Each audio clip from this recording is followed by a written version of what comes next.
Bonsoir, bienvenue dans le journal de TV78. Nous sommes le mardi 26 avril. Voici les titres. Ils sont installés depuis un an. 7 femmes atteintes de trisomie 21 vivent au sein d'une colocation à Viroflay. C'est la seconde structure du genre dans le département pour aller vers plus d'autonomie. Le projet est porté par l'association des maisons Saint-Joseph et la Fondation pour le logement social. Près de 60 000 réfugiés ukrainiens seraient arrivés en France depuis le début de la guerre contre la Russie. À Voisins-le-Bretonneux, l'accueil va plus loin. La ville fournit directement des logements à 2 familles qui tentent de reprendre le cours de leur vie. Nous les avons rencontrés. Et puis le mythique rendez-vous des passionnés d'automobile s'est lancé aujourd'hui des Yvelines. Le Tour Auto 2022 a pris le départ ce matin du château de Rambouillet. 250 bolides de collection vont sillonner la France, direction Andorre-la-Vieille. Retour tout à l'heure également sur la journée du souvenir des victimes de la déportation. Elle avait lieu dimanche dernier. Viviane Boussier, présidente des Amis de la Fondation pour la mémoire de la déportation 78, sera notre invitée. C'est un projet rendu possible grâce à la Fondation pour le logement social et l'association des maisons Saint-Joseph. Une colocation de femmes en situation de handicap mental a vu le jour en mars 2021 en plein cœur de Viroflay. Elles logent dans une belle villa en meulière bordée d'un grand jardin. Le but, favoriser leur inclusion. Le reportage de Céline Charles. Voilà ma super chambre. C'est la maison du bonheur. Dans cette grande bâtisse flambant neuve, 7 femmes en situation de handicap mental cohabitent dans un esprit familial. Chacune dispose de sa propre chambre et salle de bain. Le salon, la buanderie ou encore la cuisine sont eux des lieux communs. Ça, c'est mon petit bureau. Et ça, c'est mon petit fauteuil. C'est ma chambre que j'aime beaucoup. C'est une pièce plus importante dans la maison. Il n'y a pas que ma chambre, il y a le jardin. Et c'est l'univers et c'est mon espace. Le matin, elles prennent le petit déjeuner et après elles partent pour aller travailler. Elles travaillent toute la journée. En revanche, leur handicap ne leur permet pas de vivre seules dans un appartement indépendant. 2 maîtresses de maison, aussi éducatrices spécialisées, se relaient pour les superviser, faire le lien avec les familles et proposer des activités. Jardinage, jeux de société, tâches ménagères, les 7 colocataires participent pleinement à la vie quotidienne. Le jardin, ça fait du bien parce qu'on se dépense, on se défoule. En faisant un jardinage, on oublie complètement où on a mal. Les accompagner pour tout le quotidien, faire la cuisine avec elles, leur rappeler les services. Certains de essuyer et récupérer le courrier. Certains de la cuisine, vider la vaisselle, matin et soir. Une maison qui a comme objectif de leur offrir un maximum d'autonomie tout en brisant l'isolement lié au handicap. C'est comme une famille. Alors voilà, comme chez papa et maman, c'est pareil. On peut vivre, on peut rire, on peut partager, on peut avec la joie de vivre. On s'amuse, on rit, on pleure, on fait des choses rigolotes. Une colocation, ce qui est sympa, c'est d'être avec ses amis, de pouvoir partager des vies, des moments conviviaux, pas se retrouver tout seul le soir pour dîner. Un habitat à taille humaine qui se présente comme une alternative aux foyers ou aux instituts spécialisés. Une colocation du même style existe également pour 7 jeunes garçons à Versailles. Après les accueils d'urgence, l'accompagnement auprès des réfugiés ukrainiens se transforme. Près de 8 millions ont fui leur pays en guerre. 60 000 seraient arrivés en France.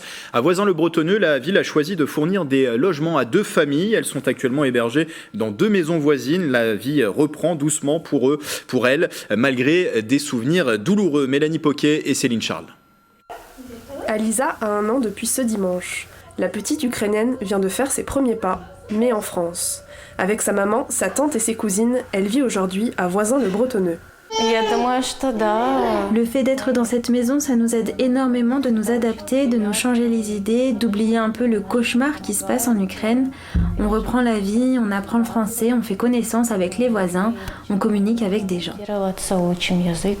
Un quotidien où la peinture et la musique ont repris leur place. Daria, une amie installée à Saint-Quentin en Yvelines depuis plusieurs années, est là pour traduire et les accompagner. Même s'ils sont déjà bien installés, je continue quand même à m'occuper d'elles parce que je comprends très bien ce que c'est d'être dans un pays dont la langue on ne parle pas, ça peut être difficile, il y a beaucoup de questions administratives, médicales, pour les écoles, pour les activités, etc. Donc l'organisation demande beaucoup d'aide et si je peux l'apporter, je l'apporte. Daria est aussi un lien pour la famille d'Oksana et Anastasia. Parties de Tcherniv le 8 mars avec leur petite fille, elles sont aussi hébergées sur Voisins-le-Bretonneux. Elles essayent de panser leurs plaies. Le mari d'Anastasia est mort dans leur fuite. Il avait 43 ans et a été abattu par un sniper près de Kiev. Les 3 femmes sont menacées par des soldats. Les proches d'Oksana sont encore en Ukraine, à Mariupol. Le plus important pour nous, c'est qu'il n'y ait pas d'avion au-dessus de nous qui lance des bombes. La vie reprend des couleurs parce que quand on partait de notre ville, de notre pays, on avait l'impression qu'il n'y avait plus de couleurs, que tout était en noir et blanc. C'était extrêmement triste et douloureux. L'accueil de ces 2 familles a été rendu possible par les équipes municipales de Voisins-le-Bretonneux. La mairie a mis à disposition 2 maisons de 4 pièces, 2 fonctions. Une chaîne de solidarité s'est ensuite développée. Il a fallu meubler les maisons et nous avons fait appel à toutes les bonnes volontés. Un bel élan de solidarité. Carrefour Market qui a mis à disposition tout le matériel dont on a besoin dans une maison, micro-ondes, cafetière, planche à repasser, enfin voilà, tous ces petits détails. Le promoteur Vinci Immobilier qui a donné des frigos et des machines à laver le linge. Nous avons également un bailleur social qui nous a fourni des meubles. Les enfants ont été scolarisés dans des établissements yvelinois et aux Beaux-Arts à Versailles. Des bons alimentaires du CCAS sont mis à leur disposition ainsi qu'un appel aux dons. La commune accompagne aussi d'autres réfugiés accueillis chez des administrés. 2 jours après la réélection d'Emmanuel Macron comme président de la République, les formations politiques se tournent désormais vers les législatives, scrutin que certains présentent comme le 3e tour de la présidentielle et notamment Jean-Luc Mélenchon qui a appelé les Français à l'élire Premier ministre dans la 11e circonscription des Yvelines. Ali Rabet, soutien du candidat de la France Insoumise, ne sera pas candidat à la députation. Le maire Génération de Trappes l'a confirmé au micro de TV78. En tant que seul édile de gauche de cette circonscription de 7 communes, il estime néanmoins avoir une responsabilité dans ces élections. L'élu va réunir dans les prochains jours les représentants de la gauche locale. L'objectif, c'est de présenter une candidature commune dans cette circonscription perdue par l'ancien socialiste Benoît Hamon en 2017. Elle a été sous bannière de La République En Marche avec Nadia Hay comme députée entre 2017 et 2020 avant d'être ravie par les Républicains en 2020 et l'élection de l'ancien maire de Bois d'Arcy, Philippe Benassaya. On écoute Ali Rabet, interrogé par Patrick Jacques de Dixmude.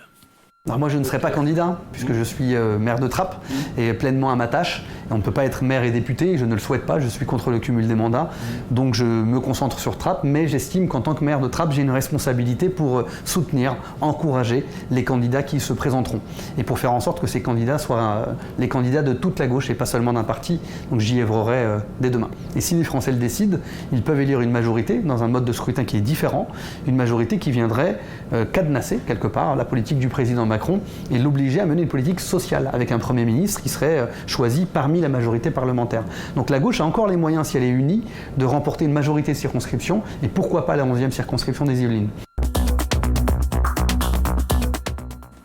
Chaque année, le dernier dimanche du mois d'avril, les cérémonies sont organisées partout en France pour se souvenir des victimes de la déportation. Cette année, la journée nationale avait donc lieu dimanche dernier, le 24 avril. Pour en parler avec nous en plateau, Viviane Boussier, bonsoir. Bonsoir, monsieur. Présidente de l'AFMD 78, c'est les amis de la Fondation de la mémoire de la déportation dans les Yvelines, délégation dans les Yvelines. Alors juste avant de parler de cette journée avec vous, je vous propose de regarder le portrait de cette Yvelinoise, Jacqueline Fleury, déportée et résistante sous l'occupation allemande pendant la Seconde Guerre mondiale. En 2017, elle nous avait ouvert les portes de son appartement versaillais pour nous raconter son histoire, un témoignage que je vous propose de redécouvrir avec Justine Brasier.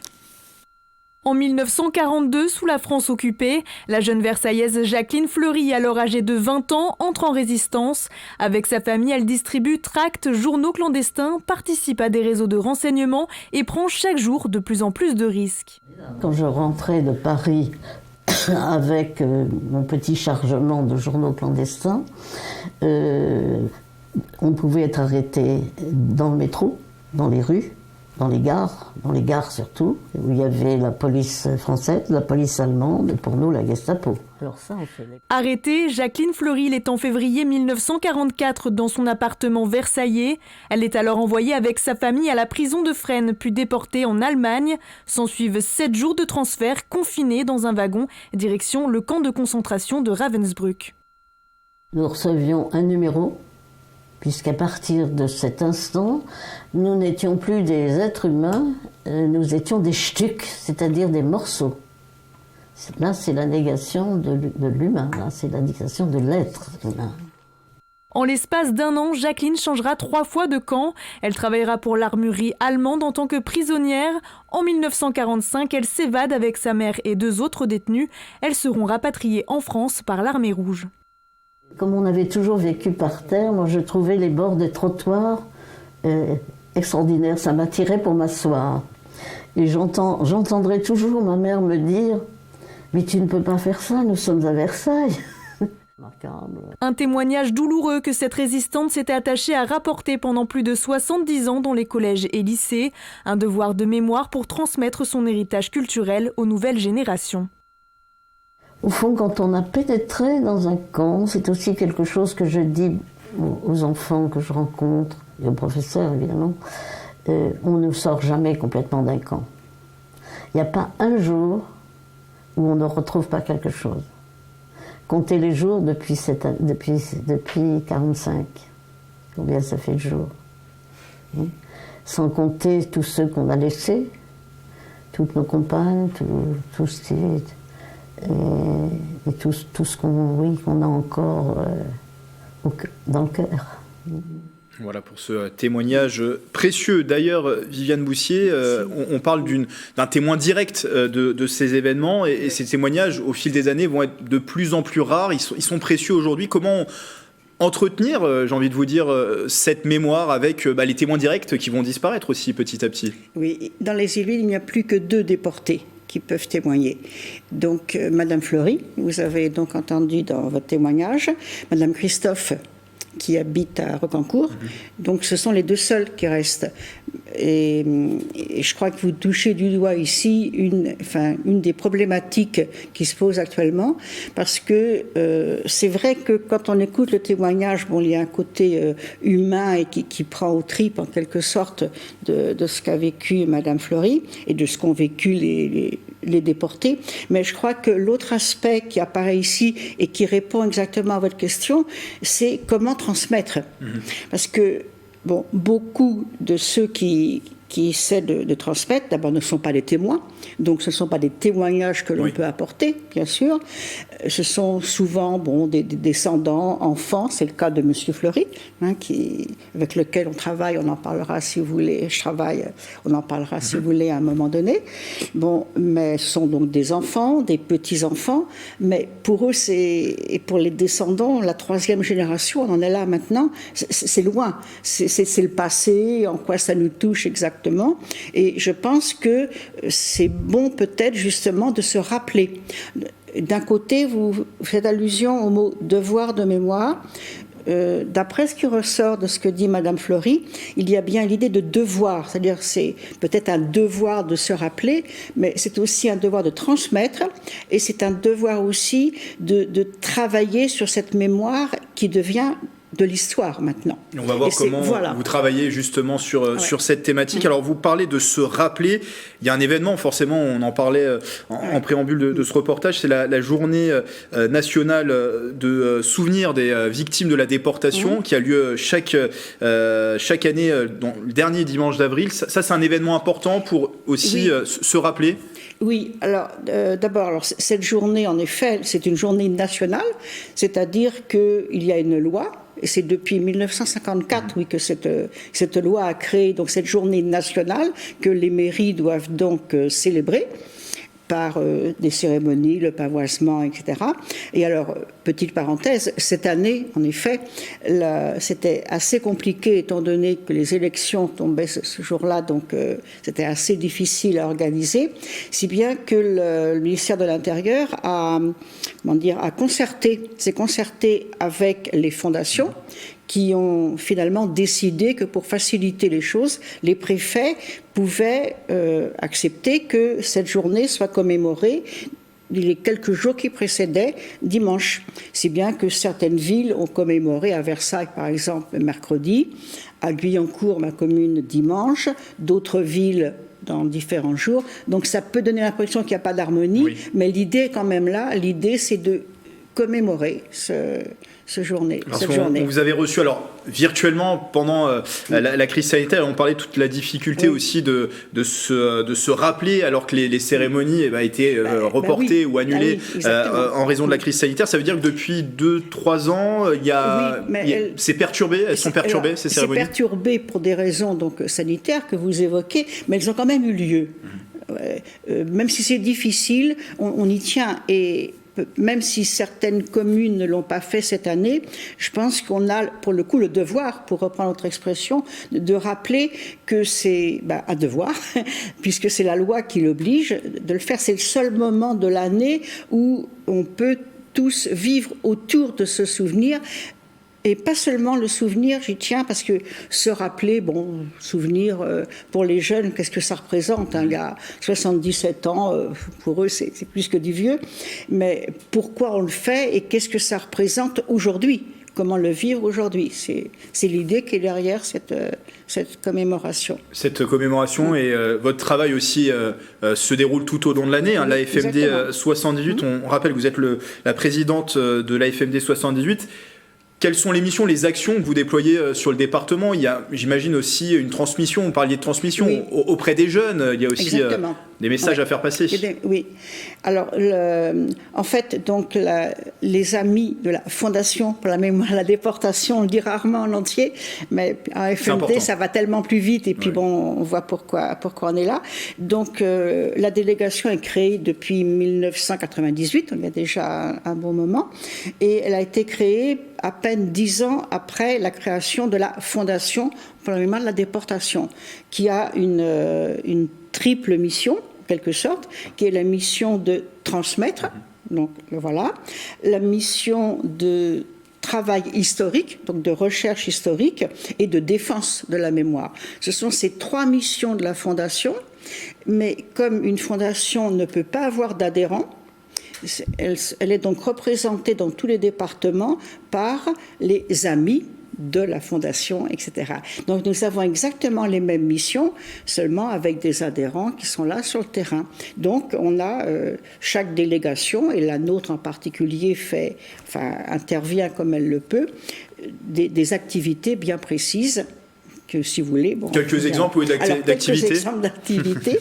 Alors écoutez, je pense que pour évoquer ces trois missions, je peux vous prendre, disons, 3 exemples en quelque sorte, hein, pour chaque point de ce que fait la Fondation. Un exemple très, très concret et qui date d'il y a, ma foi, à peine 8 jours, un des collèges de Trappes a préparé, et ce sera justement notre explication de notre activité, a préparé le concours national de résistance et la déportation, le CNRD, de cette année. Et avec justesse, les professeurs désiraient que les élèves puissent montrer, il faut mettre en valeur ce qu'elles ont fait. Donc nous avons cherché ensemble comment, à partir de ce PowerPoint sur le thème du concours donc 2022, qui vient de se terminer, les copies étaient envoyées en quelque sorte il y avait quelques jours, les élèves pouvaient présenter et faire passer en quelque sorte ce qu'elles ont vécu, puisqu'il y avait garçons et filles dans ce collège.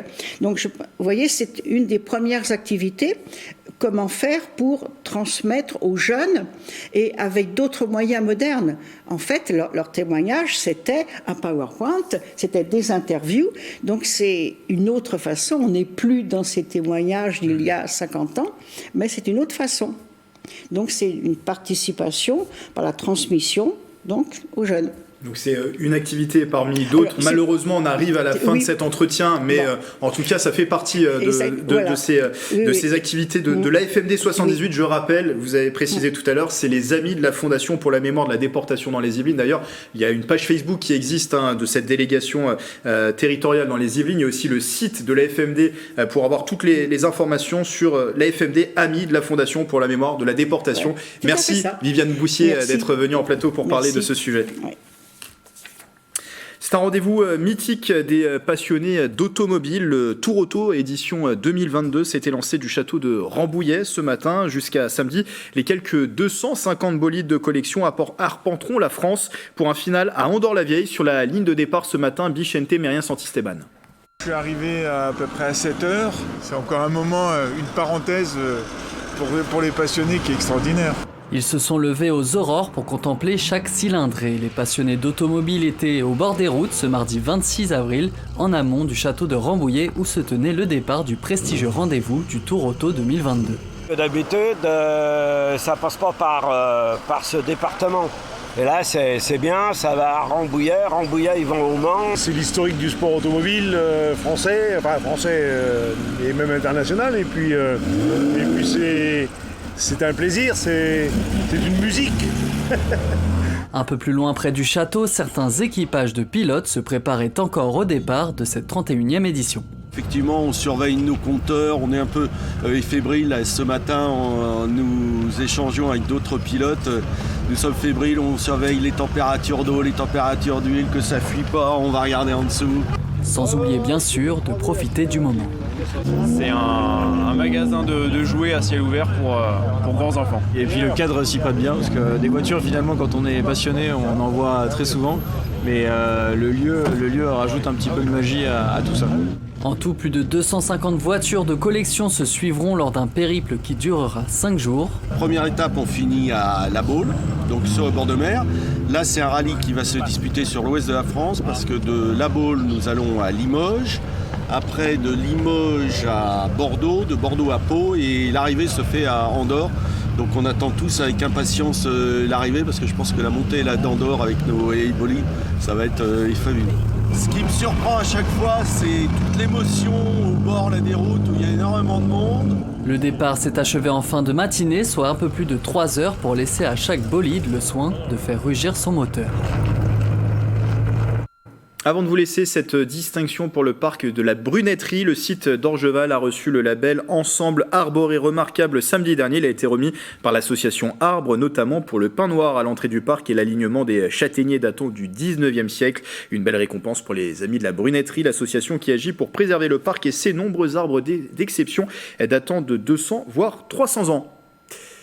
Voilà, c'est la fin de ce journal. Merci de votre fidélité. Dans un instant, retrouvez le 7-8 Culture présenté par Célia Agatsongo. Elle sera notamment cette émission dédiée au château de Breteuil à Choiseul pour parler des nouvelles scènes de contes proposées sur place. Belle soirée sur TV78.